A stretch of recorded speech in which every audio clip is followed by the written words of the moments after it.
Fickus, Mr. Thomas, thank you for the report. Mr. Boyle, thank you for being here today. And I can tell you this, when we dial 911, we're very grateful when we get the response that we need to be safe and secure, whether it's fire, EMS, or police. So my question to you is, as we move to this next gen 911, are there criteria that the counties have to meet to spend these dollars to assure that not only when I call into 911 and say I have an emergency, but also our responders, our law enforcement, our fire, our EMS service members have the appropriate technology to respond?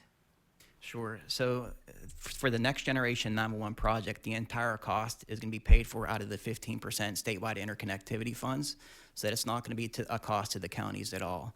Oftentimes when it comes to first responder equipment such as radios, that's outside of the eligibility criteria for 911 funding, so it really is outside of our purview. So it's outside of the purview. Can the counties use those dollars to provide the appropriate equipment for police officers and firefighters and EMS to communicate on this next gen system? So certain portions of radio are eligible for 911 funding, basically from the 911 center out to the radio tower.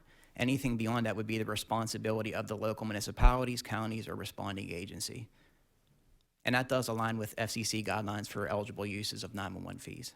Do we have any sense of what the cost is going to be for those entities to upgrade their equipment so that they can respond, right? A police officer gets a call.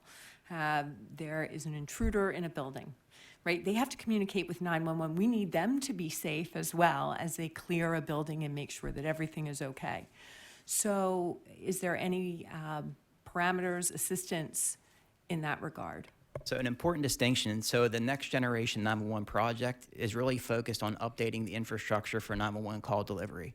When we're talking about communication between dispatchers, you're really talking about the radio system on the dispatch end, which is a completely separate system and separate network. We can support radio traffic with the state ESI net, and I anticipate that will come in the future. But for the time being, the radio system is outside of the Next Generation 911 project, recognizing that is a significant expense for the counties and local responding agencies. Thank you very much. That was very helpful.